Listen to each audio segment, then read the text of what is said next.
안녕하십니까. 행복한 아침 이재용입니다. 안녕하세요. 장예인입니다. 주말 잘 보내셨습니까? 제법 더 쌀쌀해진 월요일 아침입니다. 지난 주말에 뉴스를 통해서 보셨겠습니다마는 일본을 강타한 태풍 하기비스. 이야, 저런 태풍이 우리나라를 관통했으면 우리는 어떡할 뻔했나 이런 생각이 들 정도로 피해가 컸습니다. 오늘 날씨부터 좀 알려드리겠습니다. 네, 앞서 말씀해 주신 대로 지난 주말 태풍 하기비스의 영향으로 동해상을 중심으로 바람이 강하게 불고 물결도 매우 높게 일었는데요. 다행히 우리나라에 큰 피해를 주진 않은 걸로 보입니다. 태풍이 지나간 뒤 오늘 전국이 대체로 맑은 날씨 보이겠지만 강원 영동과 경상 동해안은 오늘 오후부터 내일 아침까지, 제주도는 오늘 오후에 가끔 비가 오는 곳 있겠습니다. 예상 강수량은 강원 영동을 중심으로 10에서 40mm, 경상 동해안과 제주도는 5에서 10mm가 예상됩니다. 그리고 강원 북부 산지에는 눈이 오는 곳도 있겠는데요. 예상 적설량은 1cm 내외가 예상됩니다. 오늘 아침 강원 영서와 남부 내륙을 중심으로 가시거리 1km 미만의 안개가 끼는 곳도 있으니까요. 교통안전에 주의하셔야겠습니다. 그리고 오늘 오전부터 서해안과 제주, 또 오늘 밤부터는 강원 영동과 경상 해안을 중심으로 바람이 30에서 45km로 강하게 부는 곳 있겠습니다. 시설물 관리와 안전사고에 유의하셔야겠고요. 현재 풍랑특보가 발효 중인 동해상도 바람이 매우 강하게 불면서 물결도 높게 일겠습니다. 항해나 조업하시는 선박 각별히 주의하시는 게 좋겠습니다. 낮 기온 보겠습니다. 오늘 한낮 기온은 17도에서 24도 선으로 어제보다 조금 낮겠습니다. 요즘 아침 저녁 일교차가 매우 크니까요. 감기에 걸리지 않도록 건강관리 신경 쓰셔야겠습니다. 오늘 초미세먼지 농도와 미세먼지 농도, 오존 농도 모두 좋습니다. 가을 날씨 만끽하시기에 참 좋을 것 같습니다. 네, 새로운 한 주가 시작되었습니다. 월요일 행복한 아침 지금 시작합니다.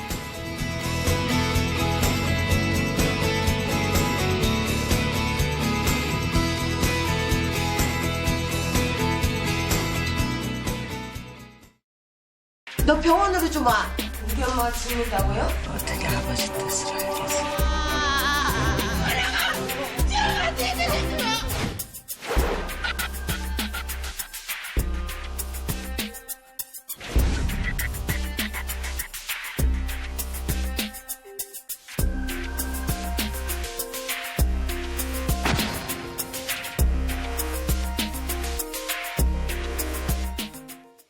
죽음에 대한 생각을 해보셨습니까? 인명은 제천이다. 하늘의 뜻에 따른다. 아니다. 죽음도 내가 스스로 선택하고 싶다. 여러분들은 어떤 쪽이신지 모르겠습니다. 내가 가망이 없다면 정신이 온전할 때, 그리고 내 신체가 더 아프지 않을 때 가족과 웃는 얼굴로 작별하고 싶다. 이런 분들이 요즘 많으시더라고요. 아, 그렇군요. 지난 설에 안 그래도 저희 어머니가 느닷없이 저한테 나는 아프면은 더 이상 연명 치료 같은 거 안 할 테니까 빨리 동영상 빨리 틀어봐라. 핸드폰 빨리 틀어. 그래요. 갑자기 녹화를 이렇게 하시는 거예요. 그래가지고 야, 이건 뭐 웃지도 않고 뭐 이게 느낌이 좀 그렇더라고요. 찍고 있는 저도. 맞아. 실제로 사전연명 의료 의향서 신청한 사람이 25만 명에 이른다고 합니다. 네. 네. 근데 이 연명 의료라는 게요, 어떻게 보면은 사실 병 자체를 치료하는 개념보다는 그냥 생명을 연장하는 개념이 더 강하다고 하잖아요. 그래서 오히려 병원에서 이렇게 힘들어하는 모습, 아픈 모습 보이는 것보다는 좀 아름다운 모습만 보이면서 떠나고 싶다. 이런 분들이 많아서요. 사실 주변에 봐도 이런 거 신청하시는 분들 많이 계시대요.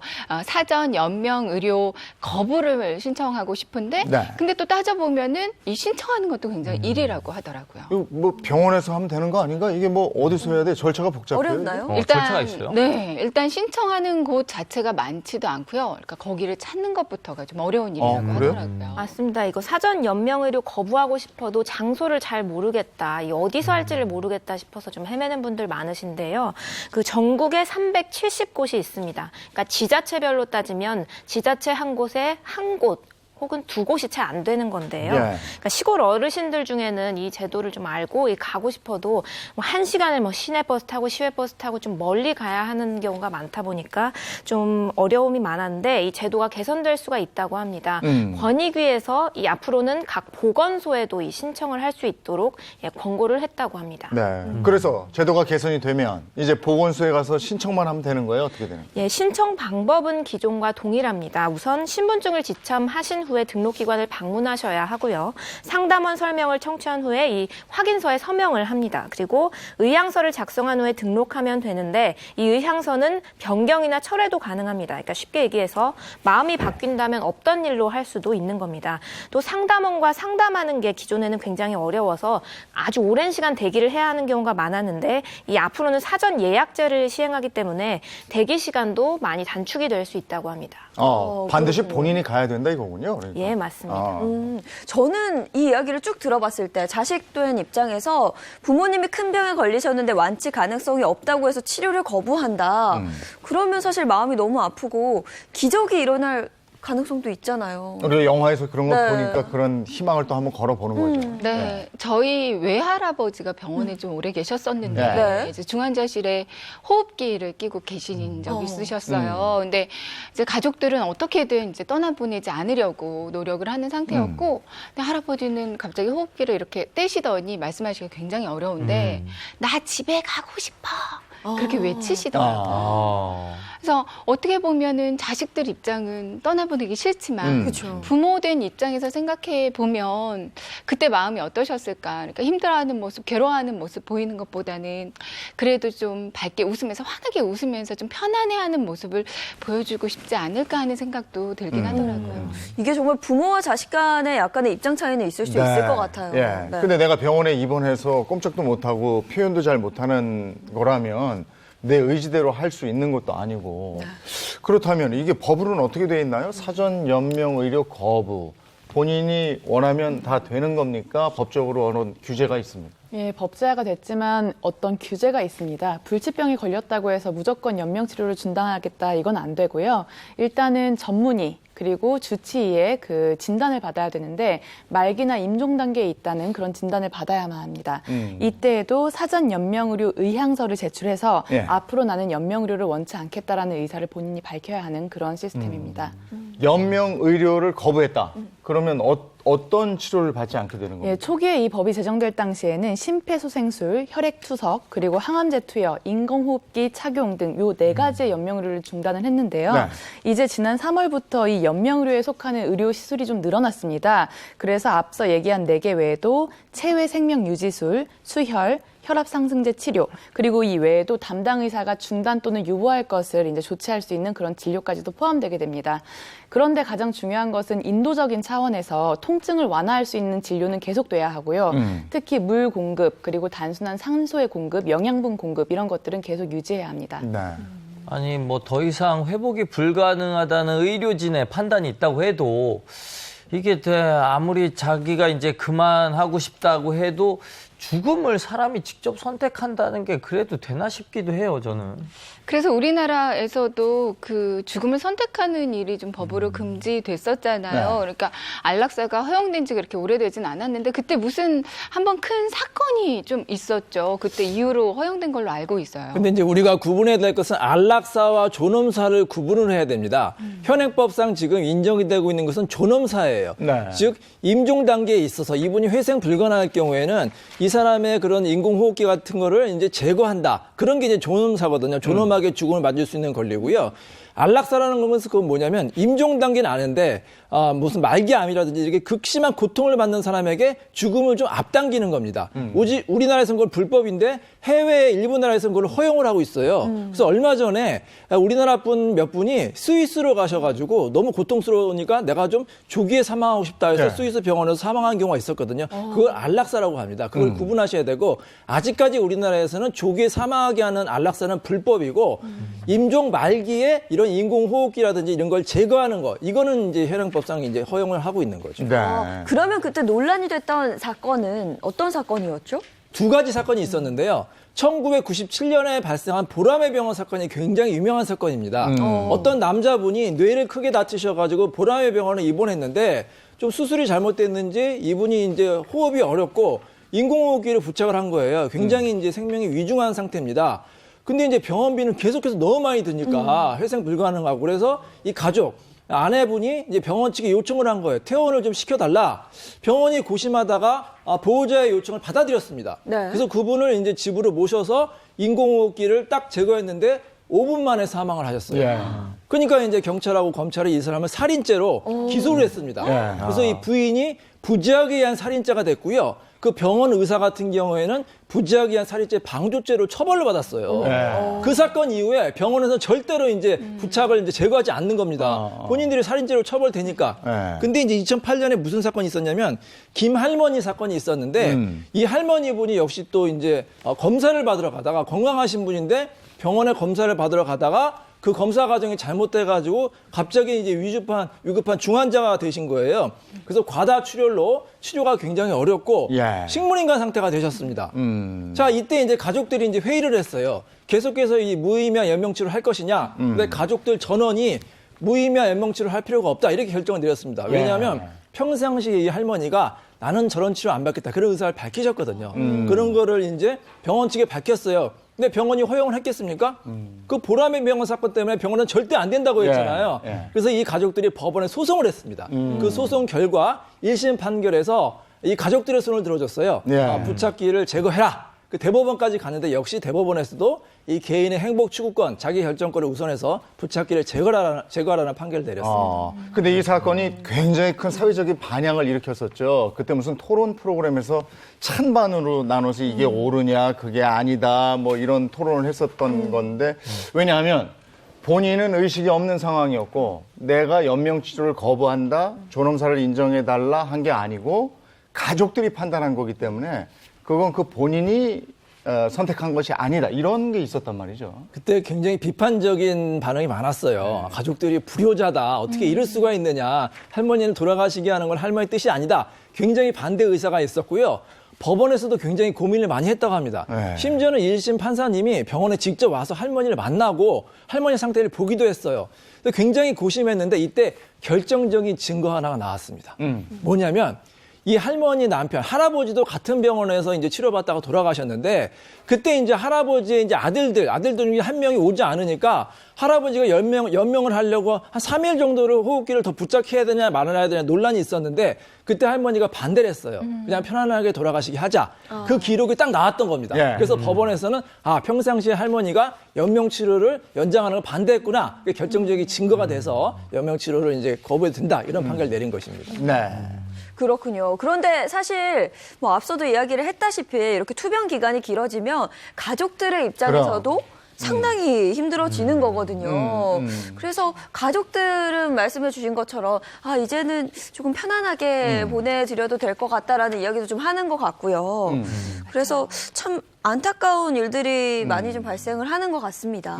예, 간병살인이라고 많이들 들어보셨을 겁니다. 예, 담도암 말기 판정을 받은 아내를 지난해 7월에 이 남편이 살해한 사건이 있었는데요. 당시에 20년 넘게 투병한 아내를 이 병원에서도 더 이상 치료할 수 없다며 집으로 돌려보냈다고 합니다. 그래서 이 요양병원으로 옮겼는데 또 이번엔 아내가 거부해서 다시 집으로 돌아왔고 그러고 나니까 이 상태가 극도로 악화가 된 겁니다. 그래서 입원과 퇴원을 수차례 반복을 했고 이 과정에서 이 신체적으로 정신적으로 이 가족들이 너무 지치다 보니까 남편이 이 극단적인 선택을 한 겁니다.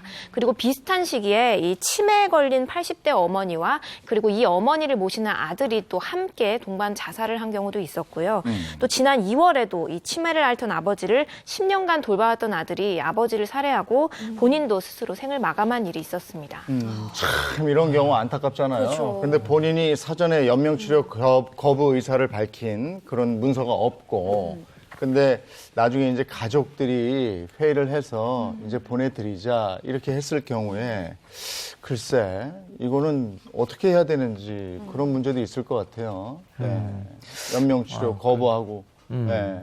일단 뭐 분명히 뭐 살 희망이 있었는데 불구하고 이제 경제적으로 이렇게 어려워져가지고 뭐 포기해야 되는 상황이 오면 이것도 굉장히 어려운 문제인데 저는 아직까지도 뭐 아무튼 이 죽음에 대한 문제는 어떻게 근데 어떻게 해야 될지 되는 겁니까? 가족들이 연명 치료를 거부할 경우에 법적으로 그게 인정이 되고 있는 겁니까?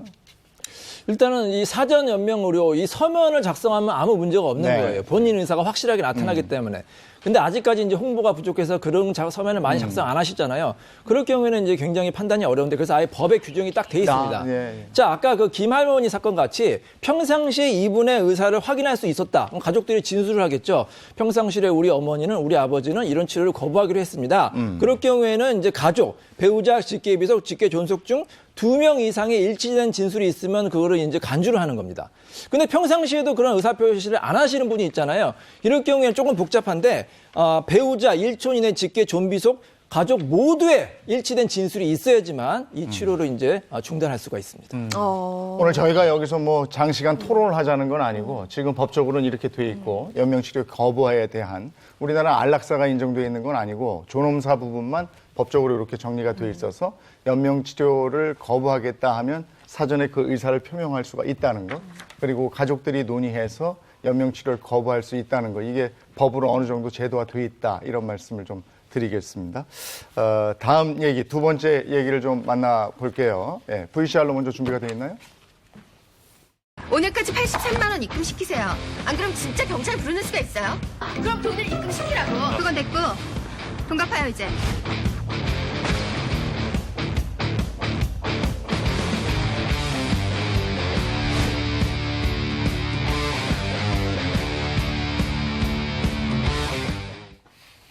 빚 있으십니까? 집에 빚 있으세요?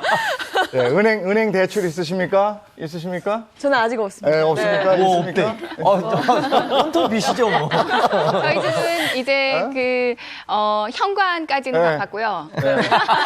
네, 거실까지만 이제 갚으려고 하고 이제 방들도 네. 곧 이제 저희 소유가 되도록 노력을 해야죠. 방들까지는 아직은 다 은행 겁니까? 집이 원체 크다 보니까 아직 덜 들어왔네요. 네. 이게 참 그래요. 살다 보면 빚을 안 지고 싶은데 빚을 질 수밖에 없는 상황들이 있죠. 근데 또 빚을 졌는데 갚고 싶은데 이걸 또 돈이 없어서 못 갚으면 또 갚으라고 독촉 전화오고 이러면 맞아요. 그렇죠. 사람이 굉장히 조바심 나고 이러죠. 네. 맞습니다. 이렇게 빌린 돈을 제때 갚지 못하면 신용 등급도 하락되고 네. 거기다 신용카드나 휴대전화 개통도 좀 어렵다고 하더라고요. 네. 그러니까 일상생활 자체가 조금 마비될 수 있다고 하더라고요. 그렇죠. 근데 이 독촉을 하는 채권 추심도 나도 모르게 기간이 연장되는 뭐 그런 경우도 있다고 들었거든요. 사실은 나도 모르게는 아니고 대부업체나 그 금융권의 그 업무가 돈을 빌려주고 그 돈을 갚을 것을 독촉하거나 아니면 그동안 계속 이자를 받는 것이기 때문에 기본적으로는 상사시효가 적용이 돼서 5년이에요. 그런데 나중에 뭐 지급명령 신청을 한다거나 그런 판결에 의한 채권으로 10년으로 연장이 되기 때문에 이렇게 돈을 계속해서 갚지 못하고 또 수익도 창출이 안 되고 이런 상황에서는 끊임없이 이제 빚과 함께 살아가야 되는 그런 상황이 되는 것이죠. 그러니까요. 그래서 돈을 빌린 지 10년도 훨씬 넘었는데 이 채무자 꼬리표가 계속 붙어 다녀가지고 힘들게 사는 분들 많더라고요. 그럼 이게 앞으로 어떻게 바뀌는 겁니까? 예, 이 부분에 대해서는 이제 앞으로 연장 가능한 시점에 회수가 가능한 채권 위주로 이걸 연장하도록, 그러니까 도저히 가망성이 없는 채권에 대해서는 이것을 연장하지 못하도록 하는 것이 법제화가 될 예정입니다. 돈 갚으라는 독촉 전화 이런 것도 좀 이렇게 막을 수 있다, 이런 얘기도 들리던데요. 채무자가 가장 힘든 게 사실 독촉 전화 받는 거지 않습니까? 네, 그렇죠. 얼마나 힘들어요. 이제 이거를 좀 막겠다는 건데 채무자에게 소위 이제 채무 조정 협상권이라는 게 이제 주어지게 됩니다. 예를 들어서 1,000만 원은 1년 만기로 이제 월 10만 원 이자를 갚기로 했는데 이제 갑자기 힘든다는 좀 이자가 늦어질 수가 있잖아요. 그러면 또 그냥 독촉 전화가 오니 얼마나 괴롭습니까? 그리고 원금 한꺼번에 갚아라. 그렇게 하면 갚기도 힘들고요. 그래서 이제 앞으로는요, 이 채무자가 채무 조정 협상권을 이제 제시를 하면은 금융권에서 응해야 되고 그 기간 동안에는 독촉을 이제 좀 자제해달라고 이제 자제가 되고 있어요. 그래서 자율적으로 채무자와 채권자가 협상을 통해서 언제 갚을 건지 결정하시면 되겠습니다. 살다 보면 돈 빌릴 일도 있고 또 이렇게 돈 빌려줄 일도 있어요. 근데 두 가지가 다가 골치가 아프거든요. 그렇죠. 근데 이거 어떻게 해야 되는지 한번 알아보겠습니다. 보통 돈 어디서 빌리세요? 은행이죠, 은행. 은행이죠. 네. 그래서 뭐 은행 지인 아니면 간혹 대부업체에 빌리는 경우도 있는데요. 상황별로 살펴보도록 하겠습니다. 가장 먼저 은행 대출 이럴 땐 어떻게 인데요. 첫 번째 상황. 압류된 월급 통장 생활이 마비됐다면 그때는 어떻게 해야 되는 거죠? 통장이 압류가 돼가지고 돈을 도저히 인출할 수 없는 상황이 온단 말이에요. 네. 그러면은 진짜 생활비로 뭐 쌀이라든가 뭐 생필품들을 사야 되는데 그걸 못 사는 경우가 있는데 이렇게까지 막으면 안 되는 거 아닌가요? 그러니까 이제 법에도 눈물이 있다고 하잖아요. 예를 들어서 애기 엄마 같은 경우에는 이제 분유값을 사려고도 은행 갔는데 갑자기 은행이 딱 막혀버린 거예요. 압류됐다. 네. 그러면 찾을 수가 없잖아요. 그럼 애기 분유를 어떻게 삽니까? 그래서 우리 법에서는요, 이 최소 금액은 압류하지 말아라. 최저 생계비. 그게 185만 원이에요. 그래서 통장에 185만 원이 있으면 네. 그 금액은 압류가 안 됩니다. 근데도 그냥 채권자가 그냥 무자백에 막 압류할 수 있거든요. 네. 그럴 경우에는 법원에 신청하면 돼요. 185만 원에 넘는 것만 압류해야지 그거는 내 생계비로 쓰게 해주세요. 이렇게 이제 요청하시면 185만 원은 찾을 수가 있습니다. 그럼 통장이 압류됐다는 거는 압류됐어도 가서 돈은 찾을 수 있는 그렇죠. 이제 압류되면 은행에서 일단은 지급을 이제 거절하게 되는데 네, 네. 그 사유를 설명하면 돼요. 근데 이 돈이 막 은닉한 재산이다. 그러면 당연히 이제 못 찾겠지만 네. 이게 내 생계를 위한 필수적으로 필요한 돈이라고 소명을 하면은 본인이 그 돈을 찾아서 쓸 수가 있습니다. 제가 알기로는 그 법적으로 기초생활수급비나 아니면 아동수당 같은 거 받은 거는 압류가 안 된다고 또 그렇게 들었거든요. 네, 맞습니다. 생계형 예금뿐만 아니라 기초생활수급비, 그리고 또 정부에서 지원하는 아동수당, 그리고 또 국민연금이나 공무원연금 등에 대해서도 압류가 안 됩니다. 보험 같은 건 어때요? 질병이나 뭐 갑작스러운 사고 때문에 보험금이 나왔다. 네. 그러면 그것도 가져가는 건 아니죠? 원칙적으로 보험에 대해서도 압류를 할 수가 있는데 네, 방금 말씀하신 것처럼 사고나 질병을 대비해서 이제 보험을 들었던 보장성 보험 이 부분에 대해서는 압류가 안 되고요. 그리고 또 중요한 것이 실손의료보험 네. 이 부분에 대해서도 압류가 안 되고 또 사망보험금 중에서도 1,000만 원까지는 압류가 안 됩니다. 그렇군요. 그러니까 생활을 할 수 있는 아주 네, 조금의 기초적인. 기초적인 거는 보장을 한다라는 사실이고요. 두 번째 보겠습니다. 두 번째, 대출 보증 책임은 어디까지인데요? 네, 그러니까 뭐 요즘에는 이제 보증 같은 경우는 진짜 부모님, 친척 간에도 이제 서로 안 해주고 막 안 하잖아요. 전 심지어 저한테 보증 서달라고 이렇게 찾아오는 친구가 있으면 다시는 안 보거든요. 그런데 이 보증 선 사람이 네. 이 엄청 곤란한 상황이 될 수도 있잖아요. 근데 이거 어디까지 책임을 져줘야 되는 거예요? 기본적으로는 돈을 빌린 사람을 주채무자라고 하는데 그 주채무자가 돈을 갚지 못할 때 이제 보증인에게 그걸 청구하는 거예요. 근데 만약에 계약서를 잘못 쓰거나 약정상의 문제로 보증인의 채무가 실제 돈을 빌린 사람보다 더 많은 경우가 있어요. 이럴 때에는 주채무의 한도를 감축해야 된다라고 명시되어 있습니다. 즉 보증 채무도 그만큼 줄어들게 되는 것이죠.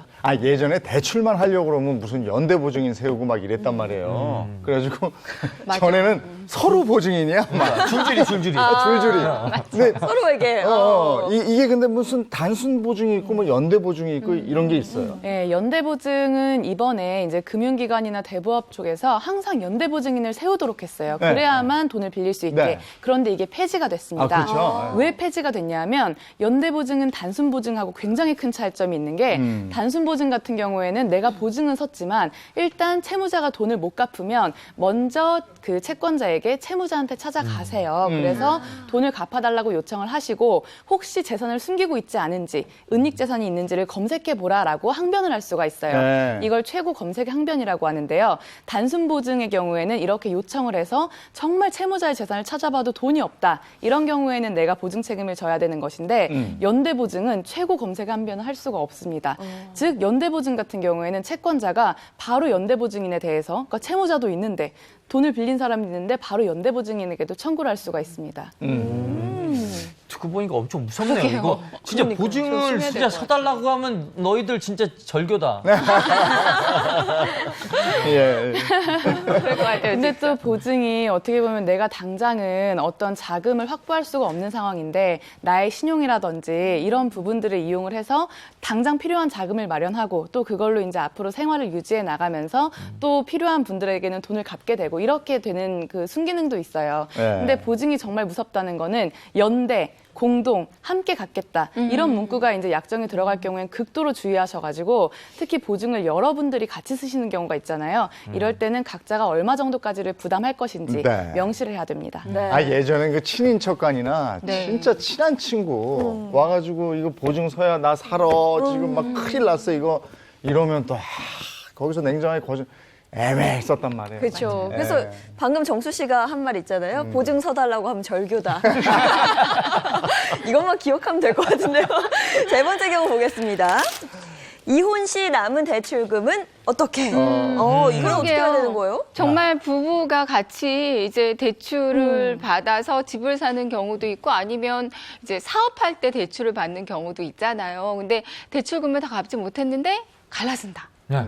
그러면은 아니 이거 같이 갚아야 되는 거 아니에요? 그러니까요. 남은 우리 대출. 아내분 같은 경우 이혼할 때 가장 걱정되는 게 경제적인 독립이잖아요. 네. 예를 들어서 집이 한 채가 있어요. 집값이 5억인데 거기 대출이 3억이에요. 그럼 어떻게 계산하냐면 재산분할 계산할 때는 5억에서 대출금을 공제합니다. 그럼 남은 금액이 2억이잖아요. 네. 2억 갖고 뭐 5대5 1억씩 나누는 거예요. 자, 그러면 뭐 그나마 다행인데 이런 부부가 있었습니다. 이게 실제 사건인데 굉장히 유명한 사건이에요. 어떤 아내분이 있었는데 남편이 사업을 하는데 남편이 좀 신용이 좋지 않은지 자신 명의가 아니라 아내 명의로 대출을 받았습니다. 한 3억 원 정도 대출 받아서 남편 사업자금으로 썼어요. 사업이 안 돼가지고 나중에 이제 이혼을 하게 됐는데 자, 집값은 얼마냐? 1억 정도밖에 안 하는 겁니다. 그럼 빚이 더 많잖아요. 그러니까 이제 아내분은 억울하잖아요. 남편을 위해서 빚을 썼는데 본인이 채무 명의자고. 그래서 법원에 본인의 채무도 좀 남편이 좀 떠가게 해달라, 분할해달라고 요구했는데 우리 법원 1심과 2심에서는 기각을 했어요. 왜냐하면 기존에는 남는 게 있어야지 재산분할 하지. 이건 남는 게 없잖아요. 남는 게 없는데 어떻게 재산분할 하느냐. 기각이 됐는데 이 아내분이 너무 억울해서 대법원에 상고했거든요. 대법원에서 아내 손을 들어줬어요. 자, 이 빚은 아내가 진 거고 가정을 위해 쓴 거기 때문에 아내만 책임지는 게 아니라 남편도 책임지라 해서 예. 빚도 재산분할되는 그런 획기적인 판결이 나왔습니다. 예. 아니 상속도 빚이 이렇게 포기 안 하면 포기하면 안 돼요? 포기하면 되는데 근데 아내분 같은 경우에는 포기하면 그걸 갚아야 되잖아요. 은행에서 아내한테 갚으라고 하니까 그래요? 본인이 다 갚는 게 억울하니까 네. 남편한테 일부 갚으라고 이제 빚도 재산분할로 청구하는 거예요. 그건 어때요? 은행에 저 돈 빌리려면 이 은행 갔다가 저 은행 갔다가 여기서도 대출 받고 싶고 저기서도 대출 받고 싶은데 은행에서 딴 은행 갔었냐? 아니 안 갔었다. 이렇게 얘기하면 어때요? 이것도 사례가 있습니다. 만약에 의도적으로 같은 날 은행에 이제 은행이나 금융권, 요즘엔 또 인터넷으로 대출 신청하는 경우가 많잖아요. 이때 이제 한 직장인이 3천만 원을 대출하려고 신청을 했습니다. 그런데 그때 대출 확인 전화에서 혹시 다른 은행에도 이렇게 대출한 게 있느냐라고 물어봤는데 보통은 기존의 대출은 다 전산에 잡혀요. 네. 근데 이 직장인은 같은 날 다른 은행에 또 연락으로 해서 그 저축은행에서 대출을 또 신청했던 거예요. 그러니까 대출받은 금액이 이제 한 은행에서 3천, 한 은행에는 2천이 된 거죠. 나중에 결국 돈을 못 갚았습니다. 이때 이제 은행 측에서 고발을 해가지고 결국에 사기죄로 처벌을 받은 사례가 있습니다. 즉 내가 이 은행에서 분명히 다른 은행에 대출이 없다고 했는데 같은 날 또 2천만 원을 대출받은 거예요. 그럼 결국엔 내가 돈을 갚을 의사나 아니면 능력이 없으면서 그런 돈을 빌리고 못 갚았다라고 해서 사기죄가 되는 것입니다. 근데 우리가 은행에서 이제 돈을 빌리는 것도 신용도가 어느 정도 되고 또 담보 물건도 있고 막 이래야 빌려주잖아요. 그래서 사람들이 여기가 안 되면 다른 데로 가는데 이 대부업체 같은 데서 돈 빌리는 경우가 있거든요. 있죠. 네. 그런데 거기서 빌리면은 조금만 연체해도 이자가 눈덩이처럼 불어가지고 대체 이자가 이게 어떻게 해서 이렇게 불어났는지 의구심이 들 때도 있어요. 네, 그래서 이번에는 대부업체와 관련된 채무 상황 살펴보도록 하겠습니다. 첫 번째는요. 100만 원 빌렸는데 1000만 원 됐다. 방금 한 말이죠. 이자가 정말 눈덩이처럼 불어나는 경우인데 아무리 대부업체지만 이래도 되나 싶은 생각이 좀 들어요. 그러니까 대부업체는 어떻게 보면 배보다 배꼽이 더 크잖아요. 이자보다 원금이 더 커지는데 이제는 이제 이자 제한법이 적용이 돼가지고요. 연 24%를 넘으면 무효라고 규정이 되어 있습니다. 네. 이 이자 제한법은 개인 간의 거래뿐만 아니라 대부업체 간의 그런 금융 거래도 다 포함되니까 개인이건 거래건 연 24%가 넘는 이자는 지급을 안 하셔도 됩니다. 그 부분은 무효입니다. 그러면 급하니까 네. 이거 비밀로 합시다. 30%예요. 네. 이러고 했어요. 네. 근데 어느 정도 지나다 보니까 이게 부당해. 네. 이거 어떻게 해야 됩니까? 뭐 급한 마음에 일단 쓰시고요. 일단 쓰시고 네. 나중에 이제 1년 지난 다음에는 24% 넘는 거는 갚고 싶지만 법에서 갚지 말라고 해서 못 갚겠다 이렇게 하시면 돼요. 그 부분은 안 갚으셔도 전혀 문제가 없습니다. 법 외 방법으로 받으려고 그러면 어떡하지? 그리고 이게 연 24%잖아요. 근데 이게 달로 나눠서 더 부과하거나 뭐 이렇게 되면 안 된다 이런 것도 있는 거죠. 네, 연 24%이기 때문에 그걸 12개월로 나누면 한 달에 2%를 초과할 네, 수 네. 없습니다. 그리고 또 이런 최고 금리를 초과한 이자를 받는 경우에는 벌금 3천만 원 이하로 처벌이 될 수도 있거든요. 그러니까 이 부분을 잘 몰라서 예를 들면 뭐 100만 원을 빌렸는데 첫 달에는 뭐 한 굉장히 많이 20만 원을 내고 그 나머지는 뭐 이자를 뭐 몇천 원씩 받았다. 극단적인 예지만 이런 경우에도 첫 달에 받은 이자가 앞서 말씀드렸던 2%를 초과한 것이기 때문에 네. 불법입니다. 이게 사실 돈을 빌린 분한테는 굉장히 부담일 수가 있거든요. 네. 그 받는 사람 입장과는 다르게 돈을 갚아 나가야 되는데 첫 달에 이자가 굉장히 높다. 네. 이러면은 앞으로도 사실 그걸 유지하기가 어려울 수 있어요. 그래서 그런 부분에 대한 피해를 방지하기 위한 것입니다. 그렇군요. 그러니까 쉽게 말해서 100만 원을 빌렸다면 이자로 1년을 총합해서는 24만 원을 넘기면 안 되고 이제 한 달로 따지면은 2만 원을 넘기면 안 된다는 말씀이신 거죠. 네, 맞습니다. 네. 네, 그렇군요. 그리고 이번에는 두 번째 상황 보도록 하겠습니다. 두 번째는요. 선이자를 떼는 업체 합법일까? 그러니까 요새 네. 대부업 이용하는 분들 중에 애초부터 아예 선이자를 뗀 금액을 지급받는 경우가 많다고 합니다. 그래서 예를 들어서 1,000만 원을 빌리기로 했다. 그러면 아예 100만 원을 떼고 900만 원을 받는 거죠. 500만 원을 받는다. 오. 근데 그렇게 되나? 이제 저도 얼마 전에 또 급해가지고 아버지한테 돈 빌릴 때 선이자 떼고 드렸는데. 아버지 빌려줄 돈이 있으시네요. 선이자를 떼고 주시더라고요. 근데 그게 만약에 지금처럼 얘기가 됐다 그러면 900만 원에 대한 이자를 주면 되는 거예요? 네, 맞습니다. 선이자 부분에 대해서도 초과이율이 적용이 되는데 만약에 그 말씀하신 사례의 경우에는 900만 원에 대해서 적용하는 이자까지가 이제 합법적입니다. 그럼 그렇구나. 그러면 저도 그거 요 아버지한테 안 갚으면은 아버지한테 이렇게 떼면은 호적을 떼일 수가 있어서. 알겠습니다. 자, 그럼 세 번째 바로 보시죠. 네. 1개월 무이자 광고 믿어도 될까?입니다. 아니 저건 정말 1개월만 딱 무이자로 쓰고 내가 돈이 나오니까 얼른 갚으면 되겠지 하는 분들 많아요. 네, 근데 이게 1개월 만에 갚을 수가 있을까요? 힘들잖아요. 세상에 공짜는 없습니다. 딱 1개월까지는 무이자라고 하더라도 네. 그 다음 달부터는 또 높은 이제 이자율을 또 지급할 수가 있기 때문에 계약서를 반드시 확인하시고 이제 1개월 무이자라고 혹해서 계약하시면 큰일 납니다. 그러니까 광고도 그냥 앞에서 막 말하는 말 듣는 게 아니라 그 밑에 작은 글씨 봐야 되는 거 아시죠? 그러니까 잘 알아보셔야 됩니다. 그리고 이제 네 번째 보겠습니다. 네 번째는요. 대부업체 채권 소멸시효 있다입니다. 이게 소멸이 될 수 있다는 거예요? 본인이 돈을 갚을 능력이 안 되면? 돈을 갚을 능력이 안 돼서 소멸이 되는 건 아니고요. 모든 채권에는 소멸시효가 있습니다. 대부업의 경우도 앞서 말씀드린 금융권과 마찬가지로 상사 채권인 5년이 적용이 되는데요. 이때 이제 내가 5년 동안 돈을 못 갚으면서 채무를 승인하지 않거나 즉 뭐 갚겠습니다. 언제까지 드릴게 이런 얘기 하지 않거나 대부업체에서도 이걸 추심하지 않고 언제 갚을 거냐 독촉하지 않고 이렇게 5년이 지났다면 소멸시효 완성을 주장할 수가 있습니다. 하지만 대부업체의 주로 업무가 돈을 빌려주고 그걸 언제 갚을지 체크하는 업무잖아요. 이렇게 그 실무상 거의 이 시효가 지나버리는 경우는 거의 없고 특히나 공시송달이라고 해서 내가 주소를 막 옮긴다고 해도 주소가 불명한 경우에도 진행할 수 있는 소송이 있어요. 그래서 공시로 해가지고 결국에는 그 채권의 시효가 연장되는 경우들이 더 많은데 아까 서두에 말씀드린 것처럼 이렇게 시효가 계속해서 연장되는 것들을 좀 제한하는 그런 법제화가 추진되고 있는 상황이기 때문에 그런 특정의 사유를 소명하셔가지고 채권에 대해서 시효를 조절하시는 것이 가능할 것입니다. 우리가 그런 경우도 있어요. 한 1년 정도 돈을 쓰려고 그 돈을 빌렸는데 내가 사정이 괜찮아졌어요. 네. 근데 1년을 다 채워서 이자 내는 게 아까운 거예요. 그래서 한 3, 4개월 만에 빨리 좀 청산을 하고 싶어요. 근데 그렇게 해도 또 안 되는 경우도 있더라고요. 그렇죠. 그렇게 해도 수수료 내는 걸로 알고 있거든요. 맞아요. 중도 상환 수수료라고 그쵸, 또 그쵸. 내야 되거든요. 그러니까 일찍 대출금을 갚으면 뭐 금융기관이나 대부업 입장에서도 뭐 나쁘지 않은 거 아니야 이렇게 생각하실 수도 있는데 사실 그 반대입니다. 그러니까 우리가 일찍 갚아버리면 그만큼 이자를 안 내잖아요. 근데 은행 입장에서는 그 이자를 이용해서 뭐 예금 이자를 충당한다거나 뭐 다른 데 사용한다거나 이 계획이 있었던 거기 때문에 우리가 그걸 안 내면 계획이 틀어지는 겁니다. 그래서 이 일찍 갚아버리면 거기에 물리는 벌금이라고 보시면 됩니다. 근데 이 중도 상환 수수료율을 이자율보다도 높게 책정하거나 좀 부당하게 수령하는 경우는 없을까요? 그것도 안 되죠. 중도 상환 수수료 역시 간주 이자에 포함되고 이자는 아까 말씀드렸듯이 이자 제한법에 연 24%를 초과하면 안 되잖아요. 그래서 만약에 중도 상환 수수료가 연 24%를 초과하면 그 부분은 무효고 또 형사처벌도 받을 수 있으니 꼭 주의하시기 바랍니다. 네. 자, 이번에 마지막 상황 한번 점검해 보도록 하겠습니다. 아는 사람들끼리 돈 거래. 이거 참 난감할 때가 많아요. 이게 정말 난감하죠. 네, 이게 잘 갚으면 다행인데 이 차일피일 미루다가 갑자기 느닷없이 내가 언제 빌렸냐 뭐 이런 식으로 나오는 배째라 뭐 이런 식으로 나오는 경우도 있는 것 같아서 말이죠. 그렇죠. 서로 감정이 상한 일도 번번이 일어나는데 첫 번째 상황 볼게요. 돈 갚는 걸 미루는 지인 방법이 있을까요?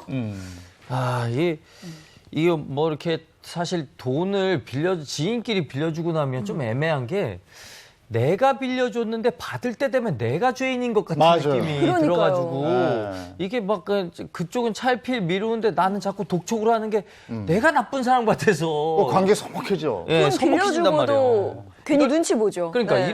이렇게 지인끼리 이렇게 되면 어떻게 되나 이거 고소해야 되나 어떻게? 뭐 경찰에 가서 신고를 하려고 해도 그런 거는 채무 관계는 민사로 해결을 해야지 뭐 경찰은 어떻게 해줄 수가 없다 이런 얘기를 또 하시더라고요. 경찰들이 바쁘거든요. 돈 못 받은 사람이 다 경찰서 가면 범죄 수사를 언제 합니까? 네. 그래서 이제 대부분은 이제 뭐 변호사한테 가세요, 법원으로 가세요 이렇게 하는데 네. 경찰 말이 틀린 건 아니에요. 대부분의 사건은 민사 사건이거든요. 그래서 이제 원칙적으로는 민사 소송을 제기해야 됩니다.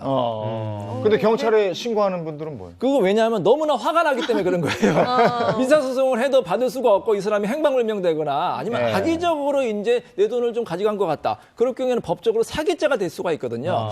예를 들어서 친구가 내 돈을 처음부터 떼어먹으려고 한 거예요. 그리고 그 친구는 갚을 생각도 없었고 변제 능력도 없었어요. 그럴 경우에 그걸 입증하면 이제 사기죄가 될 수가 있습니다. 하지만 이게 입증 힘든 게 뭐냐면 대부분의 채무자가 이렇게 변명을 해요. 갚으려고 했는데요. 사업이 너무 어려워서 어쩔 수 없이 못 갚았습니다. 맞아요. 아니면 일부러 또 조금씩 갚는 경우도 있어요. 이자같이. 이렇게 갚았습니다. 그러니까 저는 억울합니다. 이렇게 하면 또 이게 기소가 어렵거든요. 그래서 돈을 꽂을 때는 신중하게 하시고 만약에 정말로 이 친구가 나를 이렇게 편취할 것 같다고 하면 녹음이라든지 증거가 있어야 돼요. 그 증거를 제출하면은 이 사기죄로 또 기소가 될 수도 있습니다. 근데 이게 1,000만 원, 뭐 2,000만 원, 뭐 이렇게 큰 돈은 그렇다 치지만 뭐 100만 원, 50만 원 이렇게 조금 소액은 이게 많아요. 변호사를 선임하기도 그렇고요. 그렇죠. 네. 이거는 뭐 이 소송밖에 방법이 없나요? 100만 원, 50만 원이 사실 더 감정적으로는 큰 문제가 됩니다. 그걸 네. 갚으면 되지. 조금 한 달이라도 열심히 아껴가지고 갚으면 되지. 왜 안 갚냐? 이러면서 이제 감정의 문제가 되고 사실 아까 처음 말씀하신 것처럼 왠지 빌려준 내가 죄인이 되는 것 같고 나쁜 사람이 되는 것 같잖아요. 네. 사실 이거는 돈을 갚는 사람의 의지와 인성에 달려있다는 게 굉장히 문제인데 처음에는 보통 내용 증명을 보내서 경고를 하시는 경우가 있어요. 내용 증명은 똑같은 문서를 세부 작성해서 당신이 나한테 언제 돈을 빌렸고 분명히 언제 갚는다고 했는데 아직 안 갚았으니까 갚아라. 만약에 안 갚을 경우엔 나는 뭐 소송을 하든 이걸 법적으로 조치를 하겠다. 이렇게 경고하는 게 내용 증명인데 이것도 잘 생각하셔야 됩니다. 내용 증명을 받고 일반적인 분들은 어떻게든 갚아야 되겠구나라고 생각해야 정상인데 이미 50만 원, 100만 원을 인간관계를 해해가면서까지 안 갚은 사람이에요. 네. 그래서 어이구 이러다가 내 돈 뺏기겠네 이러면서 통장에 있는 돈을 다 뺀다거나 뭐 압류할 수 있는 걸 다 없애버리는 그런 그 어떤 기회를 제공할 수도 있어요.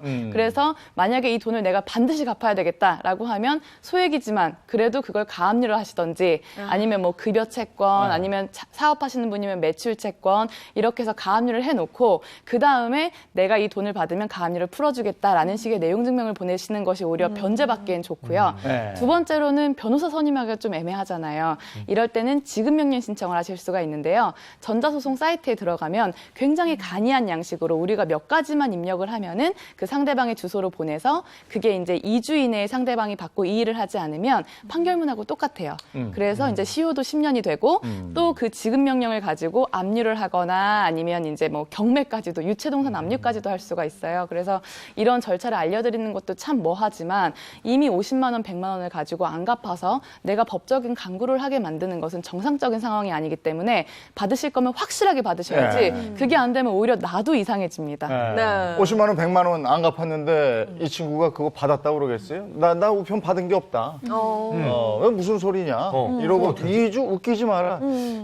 이렇게 나오고 괘씸하니까 이제 소송 가는데 민사소송 들어가는 거예요? 예, 만약에 지급명령 신청을 했습니다. 그런데 상대방이 받고 2주 이내에 이의 신청을 했어요. 나 이거 받은 적 없다. 그리고 뭐 이미 여러 가지 이유로 이건 소멸됐다. 그냥 준다고 했다. 이런 다양한 사유로 이의 신청을 하게 되는데 그러면 정말 이 50만 원, 100만 원을 가지고 재판을 가게 됩니다. 괘씸하니까. 예, 근데 수액 재판으로 이제 시법원, 군법원에서도 진행을 할 수가 네. 있고 절차가 간이한 특징도 있습니다. 그리고 보통은 이런 재판에서는 모든 사건이 소송으로 가게 되면 그 소송 촉진 등에 관한 특례법에 따라서 12%의 이자가 또 붙어요. 그러니까 이제 판사님이 이걸 보시고 재판부에서 이거 끝까지 판결 받지 말고 얼마 빌린 거는 확실하니 이거에 대해 대해서 얼른 언제까지 갚아라. 그럼 이자까지는 묻지 않겠다. 이렇게 해가지고 여기서 이제 그 조정으로 종결되는 경우들도 많고요. 특히 한때는 굉장히 좀 친한 지인이었을 가능성이 높아요. 그래서 법정에서 서로 얼굴을 붉히기보다는 또 이렇게 줄 건 주고 종결되는 경우가 많습니다. 네, 그러니까 50만 원, 10만 원에 오랜 친구도 이룰 수 있는 거죠. 네.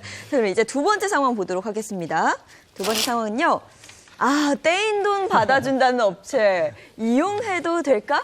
입니다. 이거 좀 무서운데요? 근데 저도 이제 떼인 돈들이 좀 있어가지고 그럴 때 이제 도로를 운전하다 보면 떼인 돈 받아들인다 현수막이 그렇게 눈에 잘 들어와요. 그럼 이제 저거 이용해 볼까 싶기도 하고. 근데 저거 불법 아니에요? 그죠? 근데 어떻게요? 사실 떼인 돈 받는 사람들은 변호사인데 자꾸 변호사 업무를 다른 분들이 하는 것 같은데 사실 이제 변호사들이 이제 소송 같은 걸 해서 이제 판결문을 받잖아요. 판결문 받는다고 끝나는 게 아니라 실질적으로 돈을 받아야 되잖아요. 근데 그런 채무자의 재산을 찾아가지고 집행을 해야 되거든요. 이 집행이라든지 추심을 도와주는 업체들이 있어요. 그래서 이제 합법적으로 등록을 해서 이제 받아주는 업체가 있고, 근데 조심하시게 등록을 안 하고 불법적으로 이런 걸 받아주는 업체가 있고요. 네. 또 수수료를 너무 지나치게 선이자식으로 받는 경우가 있으니까 그런 업체는 좀 조심하셔야 될 것으로 보입니다. 근데 이게 빚독촉을 이렇게 하면서 소위 이제 폭력이나 욕, 이런 경우를 휘두르는 경우도 있다 그러더라고요. 그거는 완전히 불법이죠. 폭력이라든지 협박하는 거 불법이고, 또 가끔 이런 경우가 있어요. 이제 자식이 돈을 꾸면 부모한테 찾아가거나 아니면 아내가 돈을 꿨으면 남편한테 찾아가. 그거 다 불법입니다. 네. 본인 책임 원칙이거든요. 가족을 찾아가거나 밤에 찾아가거나 직장에 찾아가서 괴롭히거나 이거 다 불법이니까 그런 거는 바로 경찰에 신고하시면 되겠습니다. 네, 알겠습니다. 그럼 이제 세 번째 한번 바로 보도록 할게요. 세 번째는요. 문자, 또 계좌 이체 같은 증거가 없다면 어떻게 하는 게 좋은가? 현금으로 줬단 말이죠. 근데 차일피일 또 돈 갚기를 미뤄요. 이럴 때는 어떻게 해야 되냐? 뭐 이런 이야기예요. 이게 진짜 증거가 있어야 되는데 예를 들면 갑자기 아버지가 너무 아프니까 빨리 50만 원만 좀 빌려달라 그래가지고 은행에 가서 이제 인출해서 이렇게 딱 줬는데 돈을 줄 때는 잘 받아서 써놓고서 갑자기 내가 너한테 돈을 빌린 적이 없다. 기억이 안 난다. 근데 현금으로 줬기 때문에 또 증거도 없는 거죠.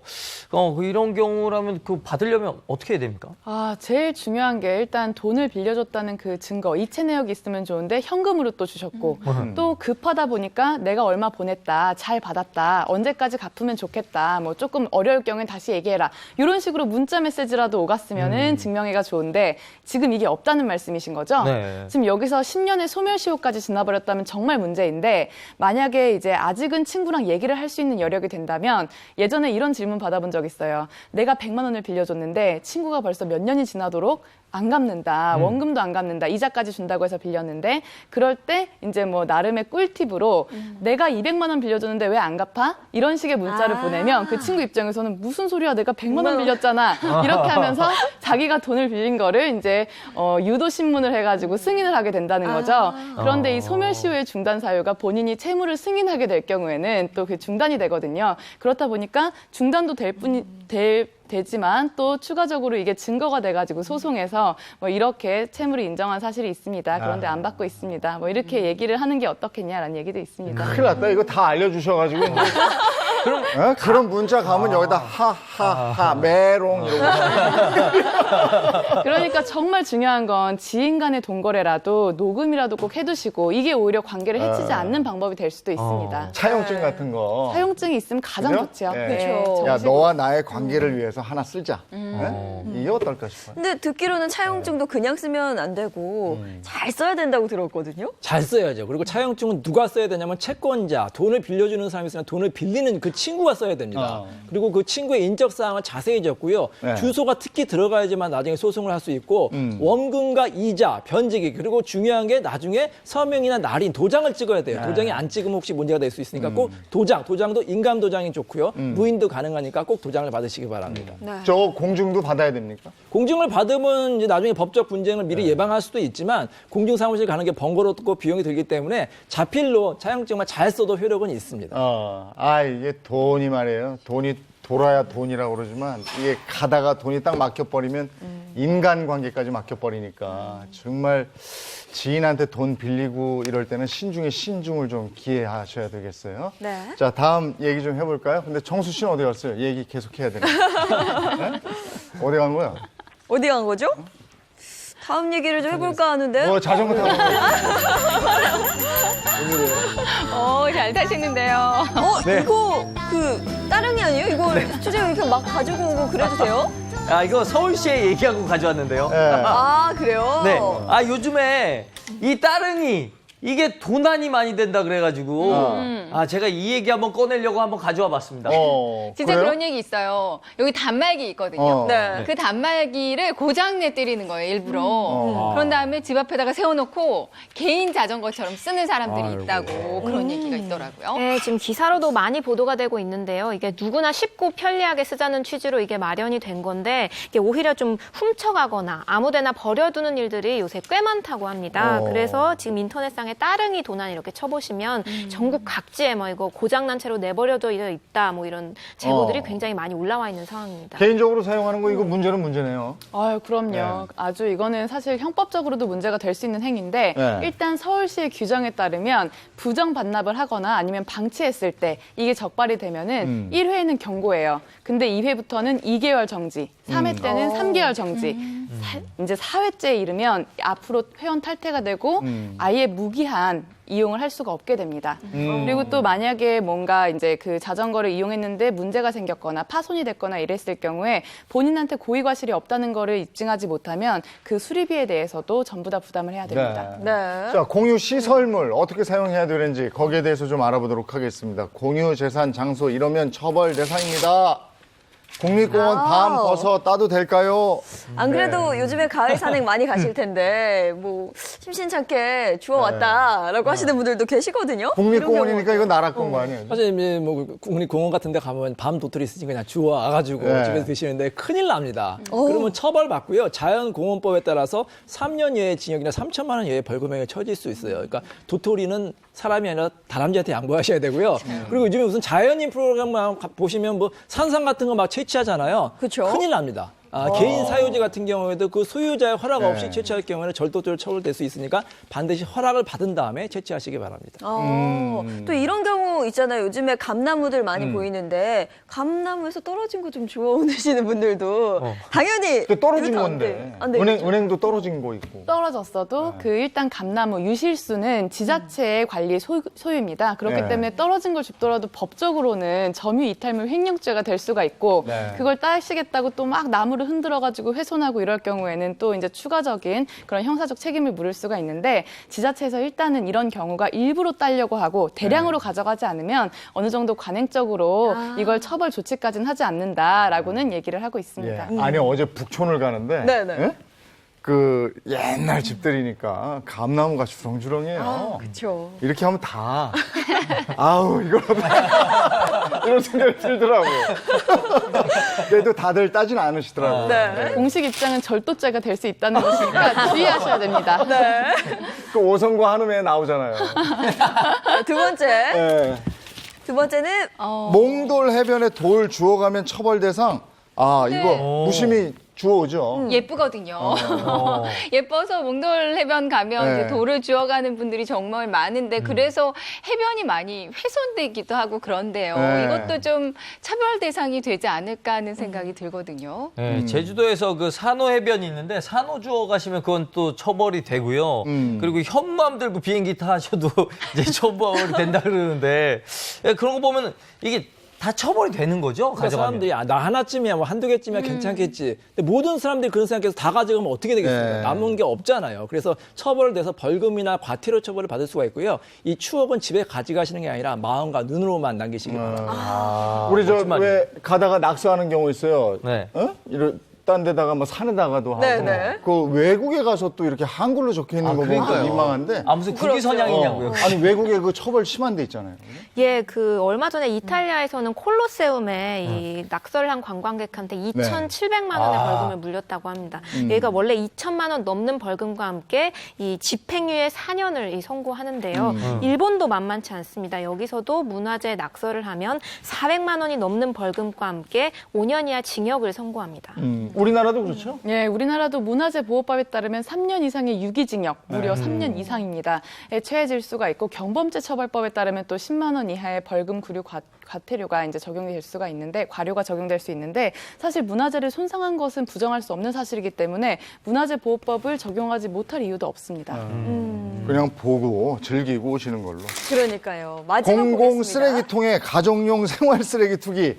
야, 요거 왕왕 CCTV에 걸리는 분들이 있어요. 아, 그러니까요. 요거 저 종종 있는데 야간에 어두운 시간대 이제 바리바리 싸들고 나와가지고 그 쓰레기통 네. 버리고 가시는 분들 있거든요.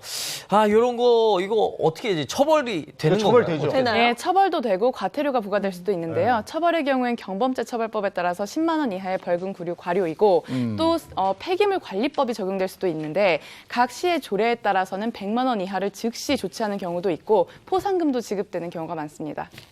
오늘 우리가 생활하면서 꼭 필요한 법률 상식 한번 여러분과 알아봤습니다. 우리가 알아요. 이렇게 하면 안 된다는 걸. 근데 그걸 한다고. 그거 하지 마시라니까. 그게 꼭 하고 싶어, 근데. 그게 꼭 하고 싶어. 아, 오늘 도움 말씀 고맙습니다. 고맙습니다. 감사합니다. 네.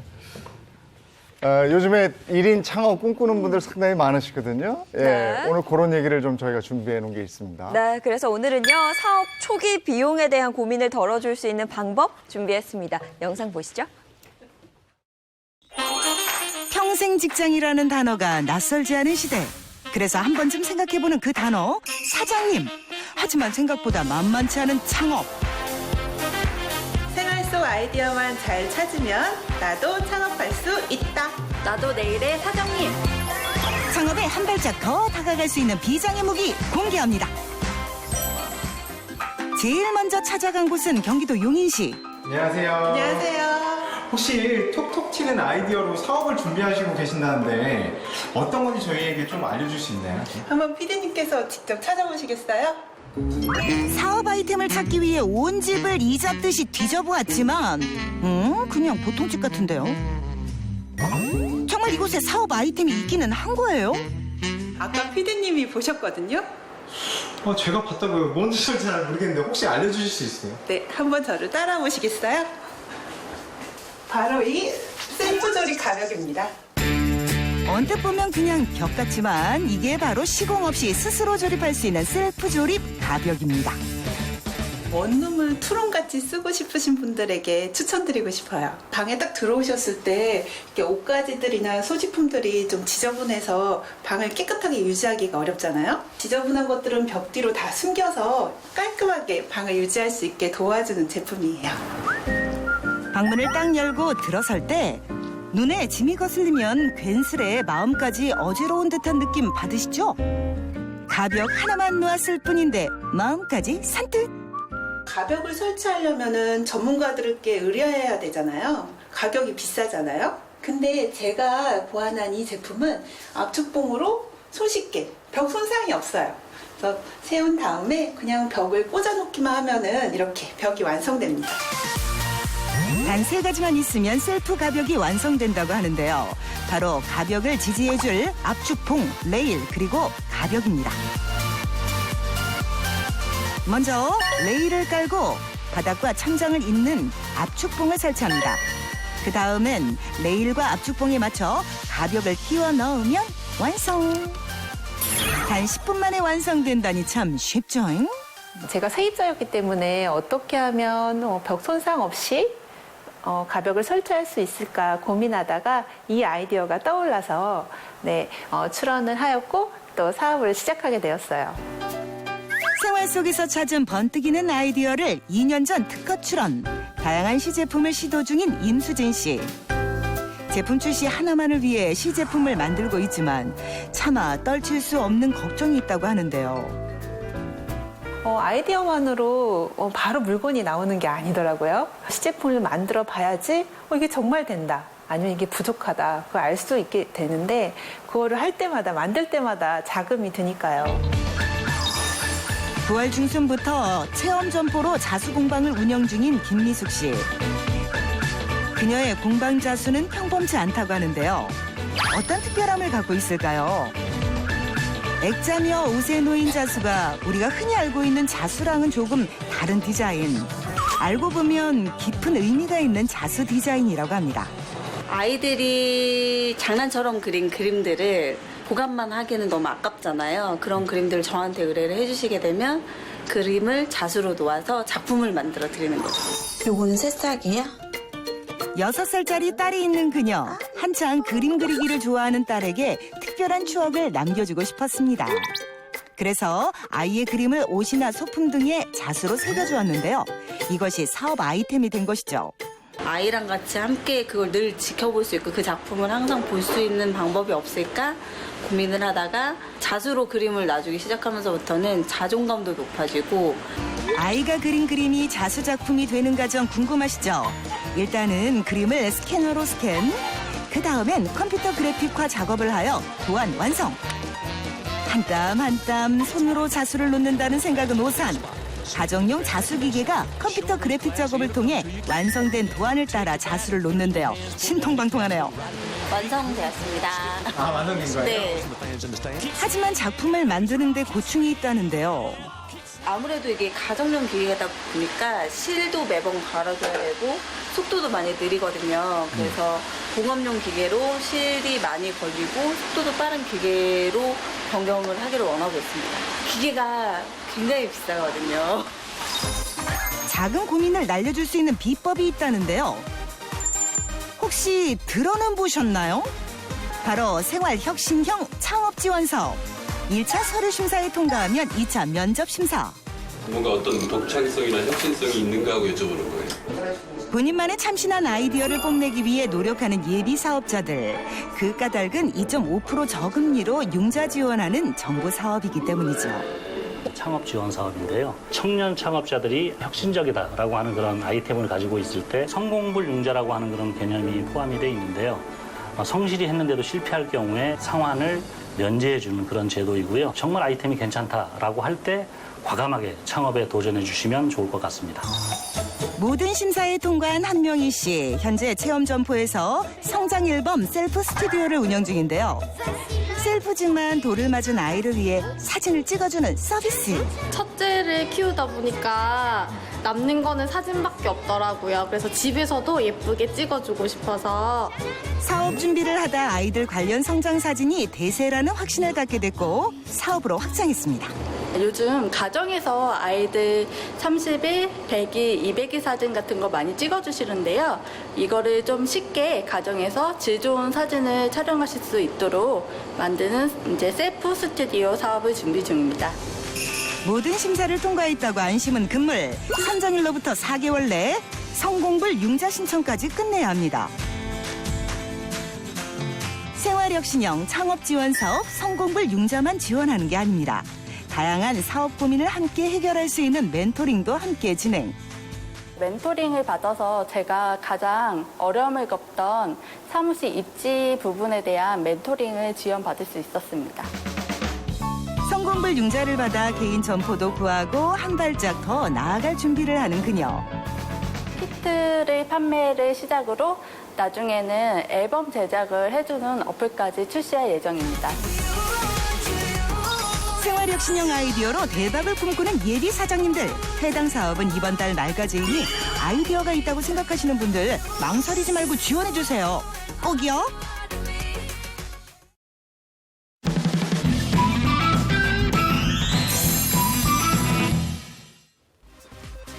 우리나라 여성들에게서 나타나는 암 가운데 유방암이 갑상선암에 이어 두 번째로 많다고 하는데요. 유방암은 조기에 발견만 하면 완치율이 90%가 넘는다고 합니다. 이 때문에 유방암에 대해 관심을 갖는 것이 매우 중요한데요. 어제 유방암 관련 달리기 행사가 열려 10,000명이 넘는 참가자가 몰렸다고 합니다. 자세한 내용 영상을 함께 보시죠. 유난히 푸르고 높았던 가을 하늘을 배경으로 서울 여의도공원이 분홍빛으로 물들었습니다. 어제 오전 아모레 퍼시픽이 주관하고 한국유방건강재단이 주최하는 2019 핑크런 서울 대회가 열렸습니다. 올해로 19번째를 맞는 이 대회는 유방암 조기검진의 중요성을 알리기 위해 시작됐습니다. 핑크런은 여성의 유방 건강 관리와 자가검진을 실천할 수 있도록 권장하는 건강 문화 운동입니다. 행사장 곳곳에서는 참가자들이 유방암에 관심을 가질 수 있도록 무료 상담과 검진도 진행됐습니다. 이날 행사에는 가족, 연인, 친구 등 약 10,000명이 참가해 서울 여의도공원과 국회의사당 주변을 시원하게 달렸습니다. 날씨 되게 좋고 코스도 좋아서 엄청 기대되고요. 평소에 운동 좋아해서 참여하게 됐거든요. 오늘 꼭 완주할게요. 파이팅!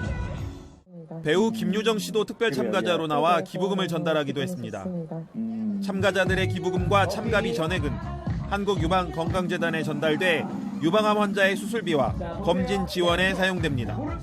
이 행사를 통해 올해까지 38억 원이 넘는 기부금이 재단에 전달됐습니다. 채널A 김기용입니다. 다음 소식입니다. 1300년 전 신라 문화와 세계 여러 나라의 문화를 소개하는 경주 세계문화 엑스포가 대장정의 문을 열었습니다. 10번째로 엑스포가 개최되는 올해는 이전에 볼 수 없던 볼거리와 즐길거리가 더욱 풍성해졌다고 하는데요. 자세한 내용 영상으로 보시죠. 황룡사석탑이 음각으로 새겨진 경주타워. 82m 높이 전망대에선 경주 시내가 한눈에 내려다 보입니다. 창문으로 스크린이 내려오면 1300년 전 설화벌의 모습이 펼쳐집니다. 관객들은 과거와 현재가 어우러지는 모습에 눈을 떼지 못합니다.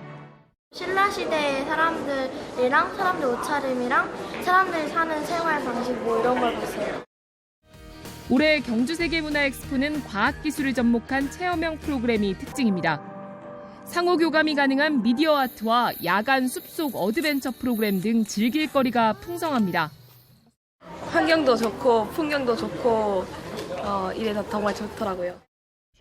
경상북도는 경주 세계문화엑스포를 하나의 문화로 만들겠다는 포부를 밝혔습니다. 365일 동안 볼거리, 즐길거리를 늘 만들어 놓고 누구나 와서 즐길 수 있는, 볼 수 있는 관광산업으로 만들어 가고 있습니다. 경주 세계문화엑스포는 다음 달 24일까지 이어집니다. 채널A 배유미입니다. 네, 11월 24일까지 열리는 경주 세계문화엑스포 정말 기대가 되는데요. 10월 18일 금요일 행복한 아침은 특별히 경주에서 생방송으로 진행될 예정입니다. 엑스포 소식부터 경주의 볼거리, 먹거리까지 풍성한 내용 준비되어 있으니까요. 많은 기대 바랍니다. 어제 밖에 나가 보셨습니까? 날씨가 아주 기가 막혔습니다. 네. 벌써 10월 중순이 넘어가게 되는데 10월 가기 전에 즐기십시오. 네, 저희 오늘 행복한 아침 여기까지고요. 저희는 내일 아침 8시 더욱 신선하고 알찬 내용으로 돌아오겠습니다. 행복한 아침, 행복한 하루 되십시오. 고맙습니다. 고맙습니다.